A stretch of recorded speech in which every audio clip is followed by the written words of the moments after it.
chaos being created by ICE agents screaming at people, yelling at people, calling them slurs? First off, any slur, that's disgusting. But we have ICE agents who are seeing a 600% increase in assaults on themselves. I'm just wondering, have you heard ICE agents insult? Oh my God, I know he's not going to be a Minnesota Republican and try to cover for slippery, cool your drink people. But when it is a stated goal to get in the way of a lawful arrest of somebody who is confirmed to be a federally recognized terrorist member of Hezbollah, oh my God, sex predator, as there's been many found here in Operation Metro Surge. Really? Those are the people that ICE is trying to remove, and when they're the ones being attacked, they obviously are going to have some heightened tensions. And so are the protesters who are... He's so young, he don't even know what he's talking about, Jesus. All right, I want to address a question to you, Senator Holmstrom. President Donald Trump said yesterday that Alex Freddie, quote, shouldn't have been carrying a gun, and that you can't walk in with guns, you can't do that. Do you agree with him? Mm-hmm. So, I along with 200 or plus thousand Minnesotans have a concealed carry permit. I believe that you have an absolute right to carry a firearm in the streets of Minnesota. Again, there's a lawful way to do it. And if you have a responsibility as a gun owner and as a carry holder to be judicious about when and where you carry your firearm. Look at him. He looking up in his face like, be careful what you saying. You're going to be in trouble in the morning. You have a responsibility to be judicious in how you choose to exercise that right and all of your rights. So no, I guess I disagree with the president on that. You certainly have a right to bring a firearm. That right ends when you choose to physically engage with law enforcement. You no longer have a right to carry in that situation. But what if once you have unlawful actions, you've lost that right. What if you're just using your cell phone to record them? Yeah. So and again, when you back him up, the totality of that circumstance, right? This isn't somebody that was sitting on a sidewalk who was detached and disengaged and recording. This is somebody who was in the street who was... Oh my God, no he ain't. That was a rough thing to watch, and my heart goes out to that family. It really does. But again, when it comes to the constitutional right to carry a firearm, absolutely he had it. Absolutely he was allowed to bring it.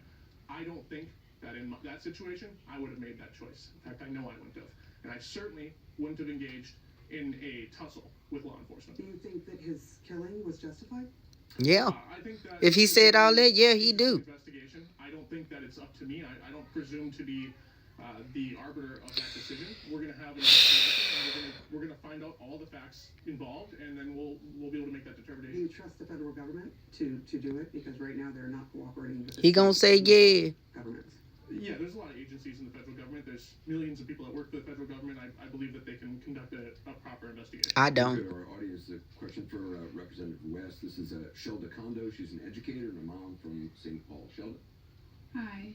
What specific actions will you support in the next legislative session to address both the immediate fallout from these deadly encounters and the broader question of how Minnesota navigates federal immigration enforcement while safeguarding civil liberties?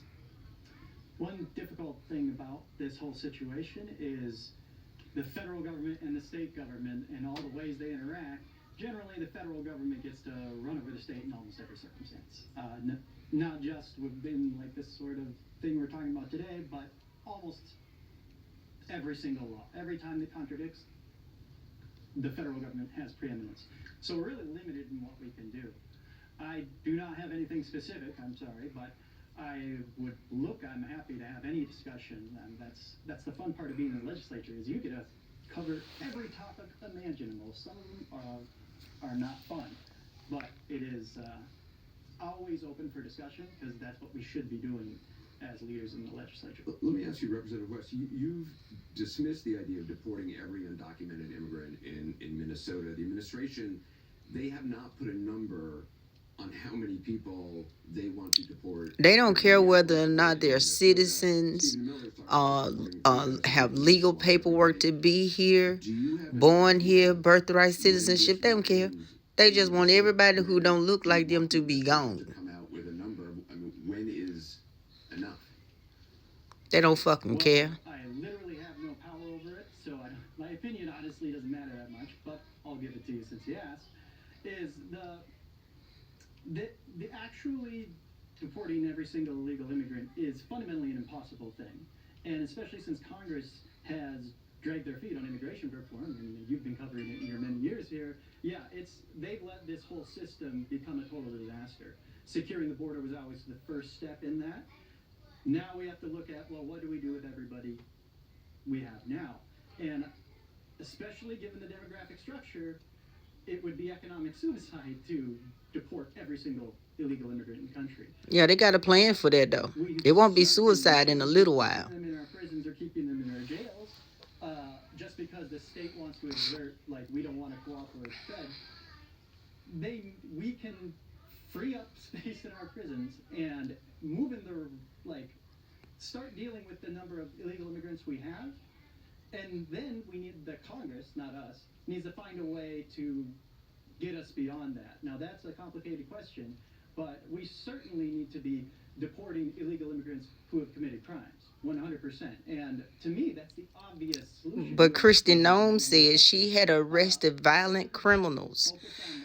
And KKK Caroline, when she was talking about it, she said they had arrested people with DUIs and driving with no driver's license and no insurance. And those happen to be violent criminals. I don't need to jump in here. But Bullshit. 1,600 people who were on a list, and that would have been a targeted approach without raids that looked chaotic and that led to violence, that led to tragedy, that has led to a lot of heartbreak and chaos here in Minnesota for all the wrong reasons. And even before that, we were in chaos and in dire times because of all the fraud. So it seems as if Minnesota just is the epicenter of chaos right now. But they want to put all that fraud on the Somalians and not on the white woman who was riding around in a Mercedes Benz and had $250,000. Or what's that, $250 million? No, because the state has impeded and gotten in the way and passed legislation. So you don't think they picked up 1,600 people? No.